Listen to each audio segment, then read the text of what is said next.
and Elena Bostros versus Walmart Inc.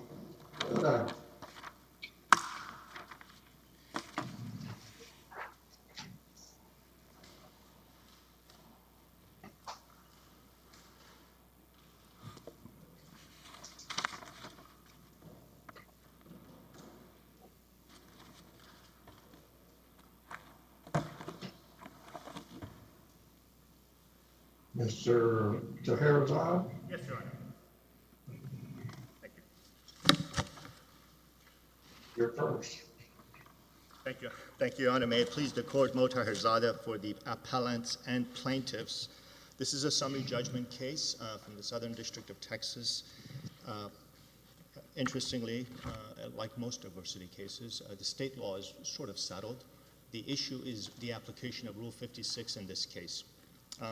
I would urge the Court to review the memorandum, the magistrate's memorandum, and the district court's adoption of that memorandum, and the district court's denial of our motion for summary judgment. Candidly, you will not see one sentence in those opinions that follow Anderson, Matsushita, Celotex. There's not one observation that a single fact in this difficult case for the plaintiffs, no doubt, you will not see one fact in that order, in those orders, that an inference was taken in favor of the plaintiffs or that any fact was considered in their favor. Rule 56, as the Court knows, is like Rule 50. Most experienced trial lawyers know this. Rule 50 and Rule 56 are very similar, with the exception that under Celotex, the quality of the evidence does not have to be in the admissible form that it is at trial. So the scope of the evidence might be the same, but the quality is different. But the Court must... We are bound by Rule 56 too, aren't we, Counsel? I'm sorry, yes, Your Honor? Are we bound by Rule 56? Yes, Your Honor. In reviewing it? That's correct. And under Rule 56, Your Honor, the Court was to weigh all the evidence in our favor and make inferences, reasonable inferences, not unreasonable inferences. And what I would urge the Court to do,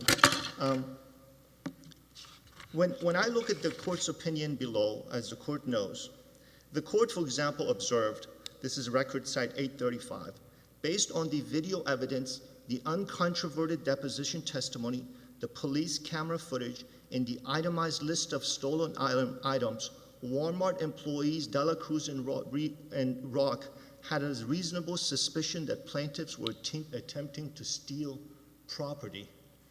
Your Honor, candidly, that's a factual finding. That is not a summary judgment analysis.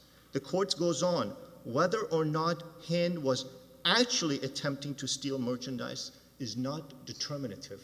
I don't know what that means, but it certainly does not mean that the facts are taken in our favor. And what are those facts? Walmart says an employee, under the shopkeeper's privilege, an employee saw the video and saw Ms. Huynh steal or put the stuff in her purse. The video is not available. He said the video was available at his deposition. The video is not available. The police asked him, where is the video? We need that video. I've cited to the portion of the video where the policeman asks Mr. Rock and Mr. Dela Cruz. In full disclosure, Your Honor, look at the expression on their face. They are nervous. Those are the kinds of facts that a jury should decide whether Walmart's actions were reasonable or not. The district court, the magistrate judge, without any citation, agreed with Walmart that its policies do not matter, that its training does not matter. That is not the law. The Texas Supreme Court, they take a particular sentence out of context, it's dicta, candidly, out of Resendez. But in many other cases, including from the Southern District, from the Eastern District, the Western District in the Reyes versus Dollar Tree case, the district court goes into a number of analysis saying how that is, of course, matters. Did did the Walmart employee follow procedure? Did he know what he was doing?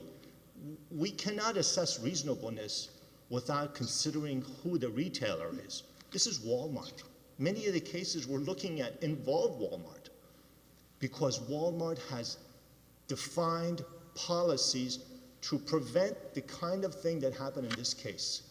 A alleged shoplifting turned into an absolute, well, the videos speak for themselves. It's a mess. It's a mess, and no one should be proud of it.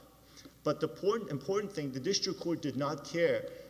I apologize. The district court did not consider that Walmart's policies matter. And how do we know that? Mr. De La Cruz. Interestingly, Mr. Rock, the man who took the plaintiffs with force, we don't have an affidavit from him. We don't have a deposition from him. So all we're going on is what Mr. De La Cruz tells us. Mr. De La Cruz himself testified at his deposition, it's in the record, that what Mr. Rock did was improper, that he should not have grabbed them, that he should not have used force. He didn't do anything with regard to the daughter, I guess, Miss Bustos, did he? He did not, Your Honor. He followed him back in. She followed him, Your Honor. She's a minor. And the district court or the magistrate paid no attention to that. The courts, and we... How does that matter? The Texas courts have said, Your Honor, in determining false imprisonment, you must take into all considerations. She was, let's say she was 16 years and 11 months, whatever the statute is. I'm sorry, I've cited it. But would it matter if she was 5 years old or if she was 6 years old? Would she be really free to go out? It doesn't matter. And the district court and the magistrate did not consider that. False imprisonment considers a totality of the circumstances. We've cited the case on that. And it says, look at the size of the gentleman. In fact, Mr. De La Cruz himself testifies. Contrary to their brief, Mr. De La Cruz says, yes, Tyrone's a big man, and she was a petite woman. The district court completely disregarded a case on point, a case she cited, where grabbing of a purse is considered assault. In this case, the district court and the magistrate made a distinction that grabbing the purse doesn't matter. The law is, the Walmart versus Odom case is right on point. In fact, the case says, in that case, the employee grabbed the arm. The court says, but because the purse was involved, even if he had only grabbed the purse, the employee, that would have been an assault. The district court says just the opposite, that it doesn't matter. Your Honor, if I may inject a little personal, I've been married almost 20 years. If last week, if I go into my wife's purse to move the car in front of the house, she says, what are you doing in my purse? Those are the kinds of reasonable inferences that courts must take, and it did not happen in this case. They say that he saw her go through the men's department and grab infants department and grab a whole bunch of infants. The only document we have, which they submitted on a reply, has 5 items. 4 of them are men's, 3 or 4 of them are men's items. There's only 1 bib. These are the kinds of discrepancies that entitle us to go to trial. Foreseeability, I think, is also important because I think both the parties, candidly, also get mired into this notion of whether the officer is a public or private. And I think we have the better argument. I think all the cases they cite say it's a case-by-case analysis and it's a fact question on a close call like this, or generally in close calls. But more importantly, I think from our perspective, is the foreseeability. The policies that Walmart has, and they're in the record, is to prevent this from happening. That's foreseeability. Once he violated the shopkeeper's privilege, once he assaulted them in false imprisonment, everything that follows is connected to that wrongful action. It doesn't really matter that the police officer, the off-duty officer, eventually took his actions as a public servant or a private servant. I think we are entitled to a jury trial even on that issue. But the officer wasn't acting on the behalf of Walmart when he put the plaintiffs in handcuffs, when he subdued them. I think, Your Honor, He was in uniform. At the moment, yes, they did not know that. At the moment He was in uniform. You can see the badge in the video. Your Honor, but we're looking at it from the perspective, two points on this. If that were the standard, then none of these cases should at all have, we should not be reading any cases about this distinction. Well, but the point is, he saw a crime and went at that point to defuse it. Judge Wilson, respectfully. But the crime wasn't shoplifting at that point. What he saw was an assault of the Walmart employees by the plaintiffs. Your Honor, well, here's the factual, that to me sounds like a factual determination. He comes. How's it a factual determination when it's right there in the video? What fact do you have, competent summary judgment evidence, to counteract that fact? When he comes, the testimony is by a couple of their witnesses, Walmart employees, that he is following a manager with a cart. I think they're moving money around or something. And he sees a scuffle.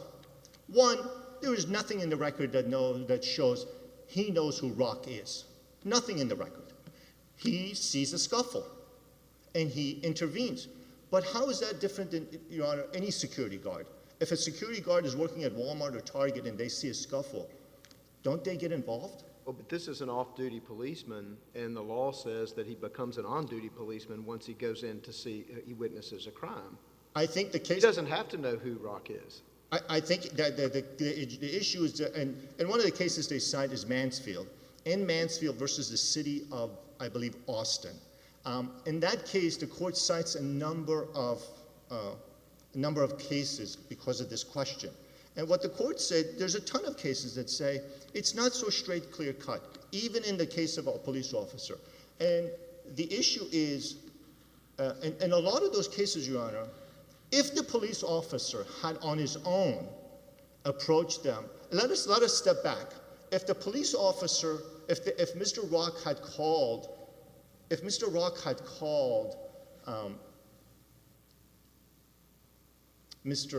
officer, I apologize, McNeal, I believe. Yeah. If he had called Mr. McNeal, and Mr. McNeal had engaged the employees, the appellants, I think we would have a markedly different case. Because in a lot of these cases, the officer is taking the first step as a police officer. In this case, he is retained by them as a security guard. That should not be disputed. That is a fact. And what I'm saying is, if it's so clear cut that as an off-duty police officer, if everything he does to maintain the peace, to stop shoplifting, trespassers, which is against the law as well, and the case is Mansfield cites, if that were the case, I think we would have a different area of law. Well, yes, but that premise, it doesn't have to be the case. The only case here is that the officer off-duty witnessed a crime. He witnessed an assault. And at that point, I think the law, tell me if I'm wrong, says if he goes in to try to defuse the situation, subdue the suspect, whatever it may be, he becomes an on-duty officer. I think you stated the law correctly, Your Honor. The factual component of that issue is, when does that start? Would we all agree that if he was just off-duty security guard, like forget that he's a police officer? Well, let's not forget, he is important. If as a security guard he had taken any action, in any of these cases that we've cited and that Mansfield cites, why is it even a question? This area of law should be definitively set forth. That if a off-duty police officer takes any action to abide by to apply their laws, there is no question. They get immunity. But that's not the case. Because I think we have to look at the fact pattern. I think foreseeability, this is a difficult question, Your Honor, but I don't think the court has to answer it. I think foreseeability answers our question. Once Rock and once Walmart violated and falsely assaulted them, I think everything that follows should be ascribed to what Walmart did improperly. Okay, Counsel, in the time you have left, I want to make sure what your position is on the question of whether we have enough before us to determine jurisdiction. This is really a question more for Walmart, but I want to know what your position is on that. Your Honor, full disclosure, obviously I did not argue too hard on that. They say that the one entity, which is I think the Okay, one... I'm not worried so much about what their citizenship is. Is it an issue except that we can resolve, or is this something that needs to be remanded to the district court to resolve? Do we have enough in the record? So I'm not worried about you telling me what their citizenship is, but how can we rule on this here? I think so, Your Honor. The statute that they have cited, and I don't, it's 1863. Yes, that is correct, Your Honor. I think there is sufficient for the court to be able to decide that issue. I do, Your Honor. Obviously, the court could also remand it to the district court, but based on their representations and when I take them at face value, I think either way, I think the court can, if they have to file something more proper. But either way, I think so. Yes, Your Honor. Thank you. Thank you for that. Thank you, sir. Mr. Hoffman? Yes, Your Honor. May it please the court. My name is Neal Hoffman. I'm here for Walmart. We believe the district court correctly decided this case on the summary judgment standard and correctly granted the 12b6 motion that we're dealing with. From the summary judgment... Why don't you start with jurisdiction? Okay, Your Honor. My question is, the division, I wouldn't say our law is all that clear. The division that is sometimes applied in this court is whether there is evidence in the record to support what the citizenship is, and not just whether it's conceded by everybody. Though in some circumstances, just concessions by the party has been enough. So tell me, what is in the record? One recent approach we have taken is just to allow an amended complaint to be filed here. So how does our options fit with what we now have before us? Yes, Your Honor. So in our notice of removal, Walmart laid out the chain, as it were, of citizenship. So we start with Walmart Stores Texas, LLC, and Walmart Inc. Walmart Inc., as we noted in the removal, is a citizen of Arkansas, or Delaware and Arkansas. I'm not trying to slow us down on the individual facts. I mean, you set it out in your brief, and there are several steps that we need to go. I don't want you to go through those steps here. That's not in the notice of removal, all the details that are necessary. Would you accept that? I think it's less clear than it could have been. I think from our record citations, we believe that the notations are sufficient for what we need, because the farthest we really go is to the Walmart Property Co. Corporation, which is it's the corporate citizen with its principal place of business in Arkansas and Delaware. The courts have noted that kind of stops the inquiry there, because then we have no more kind of member inquiries where we get further down the chain. If you looked at our case law at this at all, what do you think fits our situation best? I think when we're looking at this sort of thing, I think the Gray Wolf case kind of lays out, as far as removal, or as far as pleading this. This wasn't a situation where the plaintiffs even actually contested it to where we had to go back and file additional or more substantive documentation. And so if the court thinks we need to do that, we would simply ask the court to allow us to replete it under 28 U.S.C. 1653 here, because really all we would be doing is going back to the lower court, reaffirming everything that's already happened, and coming right back here.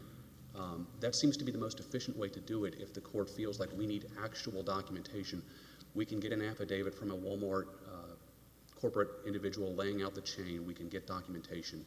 But we believe it's very clear that we are citizens of Delaware, of Arkansas, but not of Texas. All right, Counsel, you can move back to... So from the summary judgment side of things, Your Honor, we're kind of looking at kind of a hybrid approach here, because we have video here, and we believe the video does impact how we need to assess the evidence. The appellants have suggested there's not any facts actually offered by the court on some of these issues, and the reason that he may be confused on it is because the appellants really didn't offer much in the way of any facts on any of these issues. When we're assessing the video, we've cited to Scott v. Harris to explain why we think the court should be looking at that video and some of the facts related to that video in the light based on that video. And really, the appellant's response is twofold. First, they have said, well, we just don't think the court should use Scott v. Harris because it should only apply to excessive force claims. Respectfully, we disagree. This court has already applied it in multiple cases that aren't that, including two involving Walmart. So that we can easily toss aside. The second part is, well, we just don't think that the way it was viewed is appropriate. And so when we're looking at this video, we kind of look at a couple threshold issues. Were there objections to authenticity of video? Were there objections to the admissibility of the video? No, none of those. We check those boxes. We can look at some of this court's guidance, for example, in Darden v. City of Fort Worth. Are we getting a clear view of what the video shows? Is it a continuous picture of what's happening? So in Darden, for example, it was an excessive force claim where the officers were alleged to have used a body slam maneuver and then an unreasonable restraint. Darden said, of course, you did violate my rights. The city said, no, look at the video. And the video really just kind of cut in and out. The officers shifted their bodies. We couldn't actually see what was happening, and this court said, well, we can't use the video in that way. We have to look at Darden's other fact witnesses, and there's a fact issue. Similarly, when we have consistent video, we can ask, does that video and what it shows, is it consistent with what the story the plaintiffs are telling it for the purpose it's offered? An example for this case would be Aguilar v. United States, which dealt again with an excessive force claim where the officers used a body slam maneuver, and they claimed they had to do it because the suspect was resisting.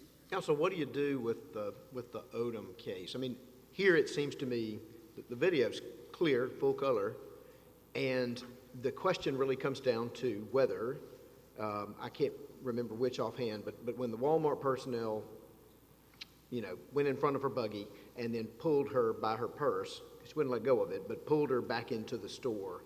I mean, is that an assault? Is that battery?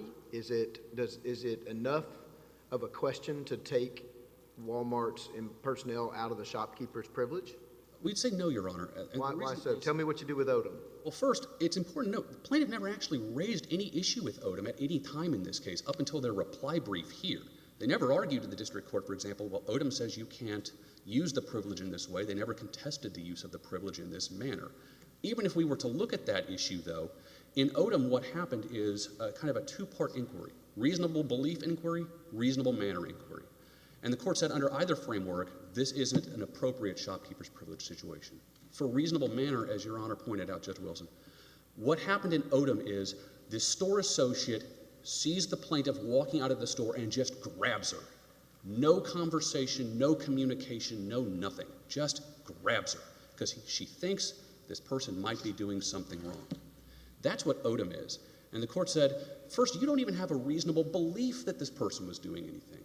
But even if we look past that, what you did to do this, just grabbing someone, isn't appropriate. In this case, by contrast, Mr. Rock has been alerted to all of the information about why this is a suspicious situation because Mr. Dela Cruz told him. There's been no objection to that evidence in the record. So when Mr. Rock goes and stops Ms. Huynh, he already is doing so with the knowledge of what has happened. Then he doesn't immediately grab her. He goes in front of her cart to stop her movement and tries to identify himself and explain what is happening. Ms. Huynh admits, Mr. Rock's talking to her, I'm just not listening to what he has to say. Then she tries to walk past him. And only then, first Mr. Rock shifts to try to block her movement. And then when she continues to try to get past, only then does he take hold of the strap of her purse. And frankly, Your Honor, the plaintiffs haven't really identified any explanation for why that is an unreasonable manner of detention, why it's a fact issue on an unreasonable manner. As the district court noted, there's literally nothing else Mr. Rock could have done in this situation short of what he's already tried to do. And they haven't even identified anything else he could have done that would be less intrusive as far as doing what he's trying to do to investigate the issue of shoplifting. A case that'd be instructive, Your Honors, is one out of the Houston Court of Appeals. It's the Carr case, I believe. I'm sorry, Henry, Your Honors. And in that case, what occurred is a kind of straightforward situation where the Henry goes into a JCPenney store. He's wearing a jacket. He sees a sweater on a rack that he wants to try on, so he takes his jacket and puts it on a different rack with similar-looking jackets. Tries on the sweater. I don't like it. Puts his jacket back and leaves the store, and an associate who comes by and sees him grab the jacket off the shelf and leave stops him for shoplifting. The officers who are summoned to come with them take hold of Mr. Henry and move him to the back of the store to look into this issue. They take hold of his arm, one holds his collar. The Court of Appeals explains the only physical contact was for the purpose of directing Henry back into the store and keeping him from leaving. As a matter of law, that manner of detention was reasonable. The same sort of thing here. Mr. Rock is just trying to keep hold of the purse which contains the items to keep Miss Huynh from leaving because she's already tried to get away after Rock told her why he's stopping her. But if we look at the other two components of this, the reasonable belief and reasonable time elements, these again are fairly straightforward. Appellant's counsel kind of suggests, well, I don't understand this standard. Why does it matter if she's actually stealing or not? And it's a pretty easy explanation. It's a subjective determination of the evidence based on what the store, what the people making the detention believe under those facts. The appellants really haven't contested the factual rationale for why this stop happened. They didn't offer any evidence in the summary judgment record that the belief Mr. Dela Cruz and Mr. Rock had was an unreasonable one, and that's why there's no fact issue. So we can look at a couple of examples of cases where a reasonable belief is present and where an unreasonable belief is. In Odom, for example, that's an unreasonable belief because the associate who made the stop didn't see the plaintiffs in the store, didn't see them anywhere near the items that they supposedly took, and just saw something blue in a purse and grabbed them. That's unreasonable because there's no rationale or explanation why you would suspect someone is stealing just by seeing something blue in a purse. In contrast, we can look at the Carr case that we cited, Carr vs. HEB, where the plaintiff goes into a store with an unmarked bag.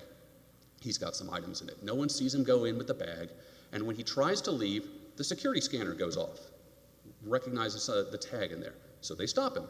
The court says, that's a reasonable belief someone might be stealing because there's no reason for them to have known he had this when he came in, and there's no other evidence that would suggest that they knew there wasn't a problem here. Reasonable belief, because we're looking at what the store thought.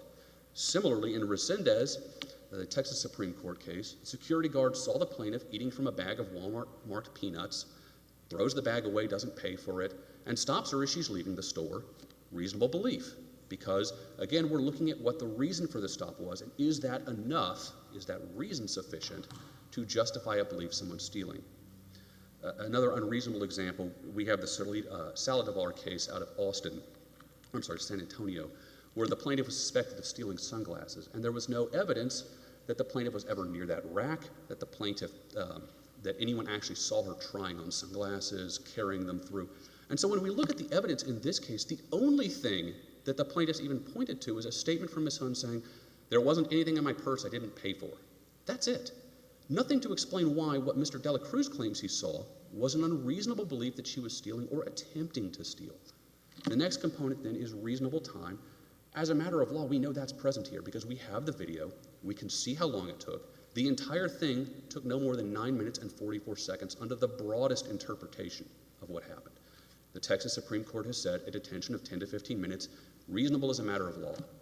So the only thing we're really looking at is whether this detention was carried out in a reasonable manner.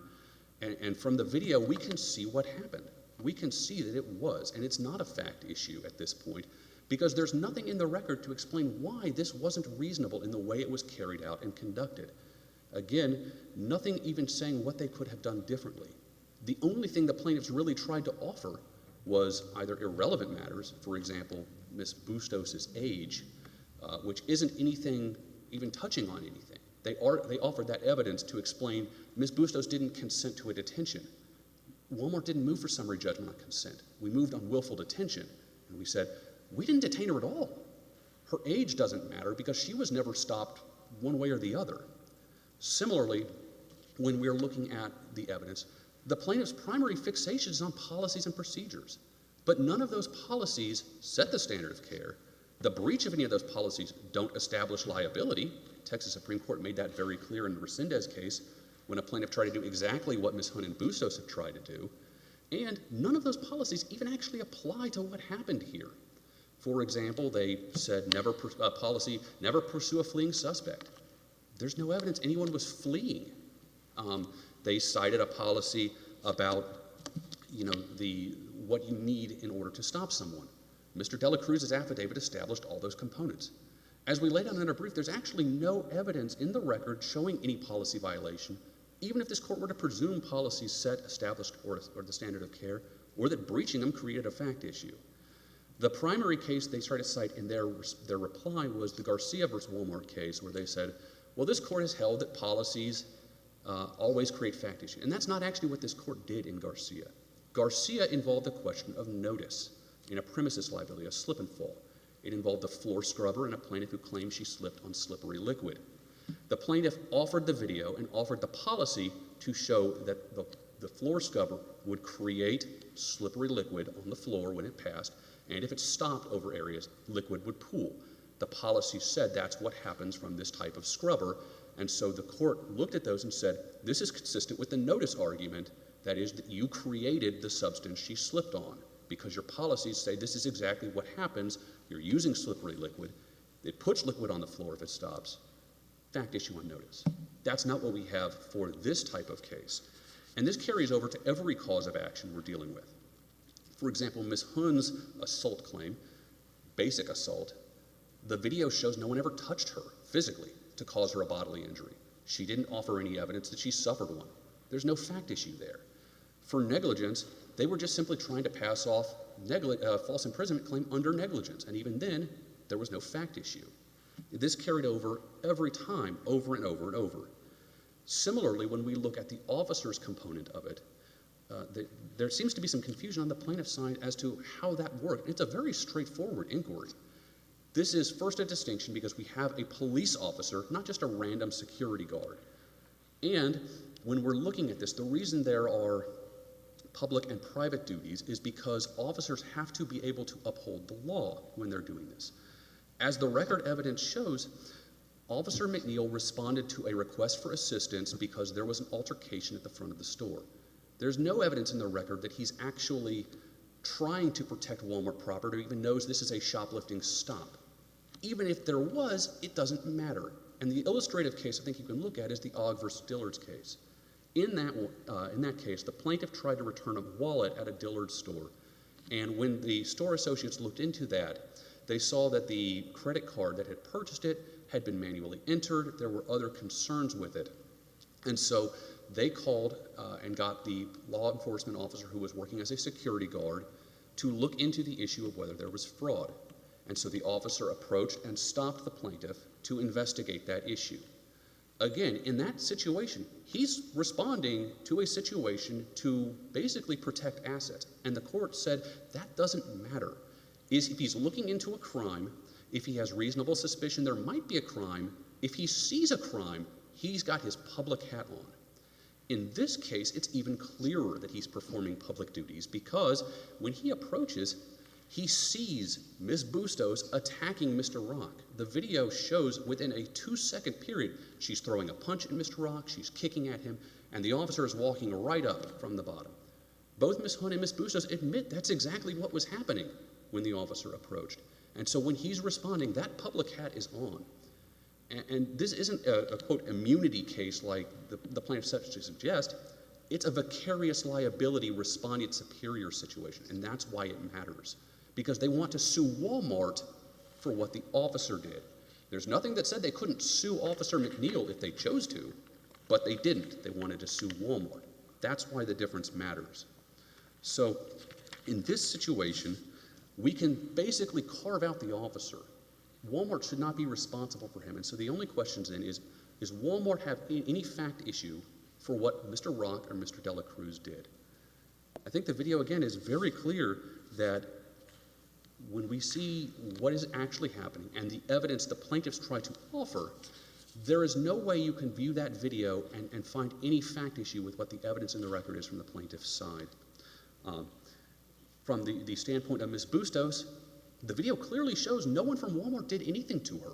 They didn't detain her. They didn't touch her. They didn't say anything to her because she admits that in her deposition. They didn't interact with her in any way, really, until she started grabbing Mr. Rock. Frankly, it's almost amazing Mr. Rock didn't respond to Ms. Bustos' attacks against him. I mean, that's a level of restraint I don't know if many of us would be able to do. But from the summary judgment standpoint, we can look at that video and say, Ms. Bustos, your allegations, no rational, reasonable juror could believe you, even ignoring the fact you didn't offer any evidence to explain why there's a fact issue. And the same holds true with Ms. Huynh. You know, the only component Walmart didn't offer the video for is a reasonable belief of shoplifting, but that's not something we need the video to do. That looks at Mr. Dela Cruz's evidence and examines that, and they didn't offer anything to dispute it. So from that standpoint, This is a very straightforward application of Scott v. Harris, much like this court did in, I believe it was the Granados case with Walmart and the McDowell case with Walmart, where it applied Scott v. Harris to these type of issues, not false imprisonment, but to issues of liability elements in civil actions. And in that context, we can even look at the officer video towards the end, where we can actually see them pulling items out of her purse when she already offered evidence that she didn't have anything in there except a single pair of jeans. I mean, this case is one that strains credibility of anyone who looks at it to understand why on earth the plaintiffs chose to file this lawsuit other than, the monetary implications of it. You attack a law enforcement officer and then sue Walmart because the officer defends himself. I think the record's very clear on that. The same holds true with the 12b-6. There was no evidence whatsoever or pleading whatsoever that they were consumers, that there was any unconscionable action, laundry list violations, anything like that. So for these reasons, Your Honor, we ask this court to affirm the district court's summary judgment ruling and its 12b-6 ruling. Thank you. Thank you, Mr. Hoffman.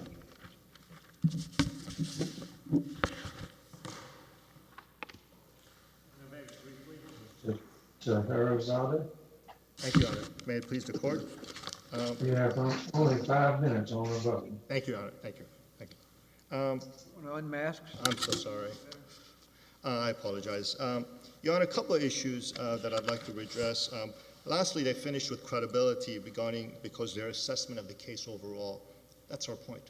Credibility determinations from Anderson all the way down, credibility determinations are not to be made at Rule 56 and the posture of the case.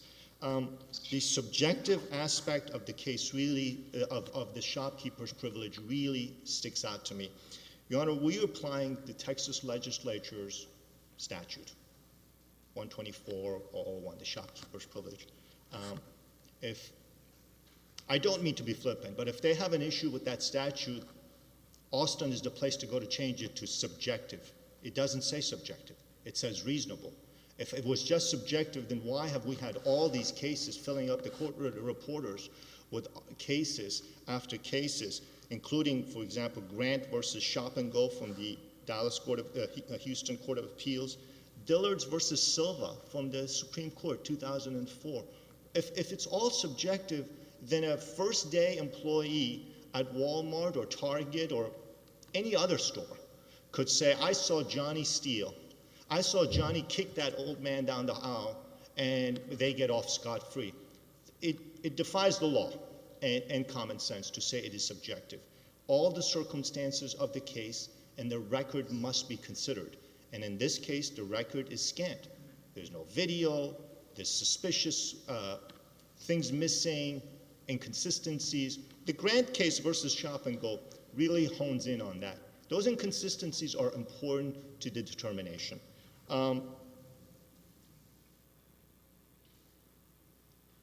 The purse issue, Judge Wilson, it's right on point. I didn't understand that. Was that waiver by not citing the right case law? We addressed that in our summary judgment record. And did you raise and argue the offensiveness of that conduct or contact? Yes, Your Honor. For the district court? Yes, Your Honor. Yes, Your Honor. In fact, the magistrate addresses it that we talk. Are you asking about the purse? I'm asking about the purse. Yes, Your Honor. Yes, Your Honor. Fundamentally, that's our case. We agreed that he grabbed the purse. Dela Cruz testified that it's... That he grabbed the purse, but that the conduct would be such that it would be offensive so that it goes out of the shopkeeper's privilege. I'm talking maybe about the Gordon case. I had heard counsel opposite to say that the plaintiffs didn't raise that below, didn't make that argument. I think, Your Honor, that's a factual... That is an incorrect statement. I think they as you heard about the Odom case, I think they believe waiver is the argument to make on every issue because we didn't cite waiver, and I'm not even sure we didn't cite it. But the point is, no, in response to your question, yes, we made those arguments, and I think they're right on point about the purse and the manner of the offense. The last thing I want to bring up, unless the court has questions, we have never, I keep hearing this, that we have somehow questioned the video. We said it in the district court. We have said it in our briefs here. We are fine with the video, in that we have never objected to the video. We have never said it doesn't represent true facts that are represented on the video, Your Honor. But this case is more subtle than just what you see on the video. And Judge Wilson, the purse issue is right on point. You see him grabbing her and pulling her, and then you have testimony from Dela Cruz that he's a big man, she's small, and he pulls her. And you have testimony from Ms. Huynh that she was scared. You have testimony from Ms. Bustos that she was scared. Those are fact issues that must be resolved in our favor. Why this case goes to trial or why the plaintiffs took that case, I'm not here to argue about that. The argument is Rule 56 should be applied, and it wasn't applied properly in this case. Unless the court has any questions, I am done. Thank you very much. Thank you, counsel. Thank you, Your Honor. Thank you. Case will be submitted.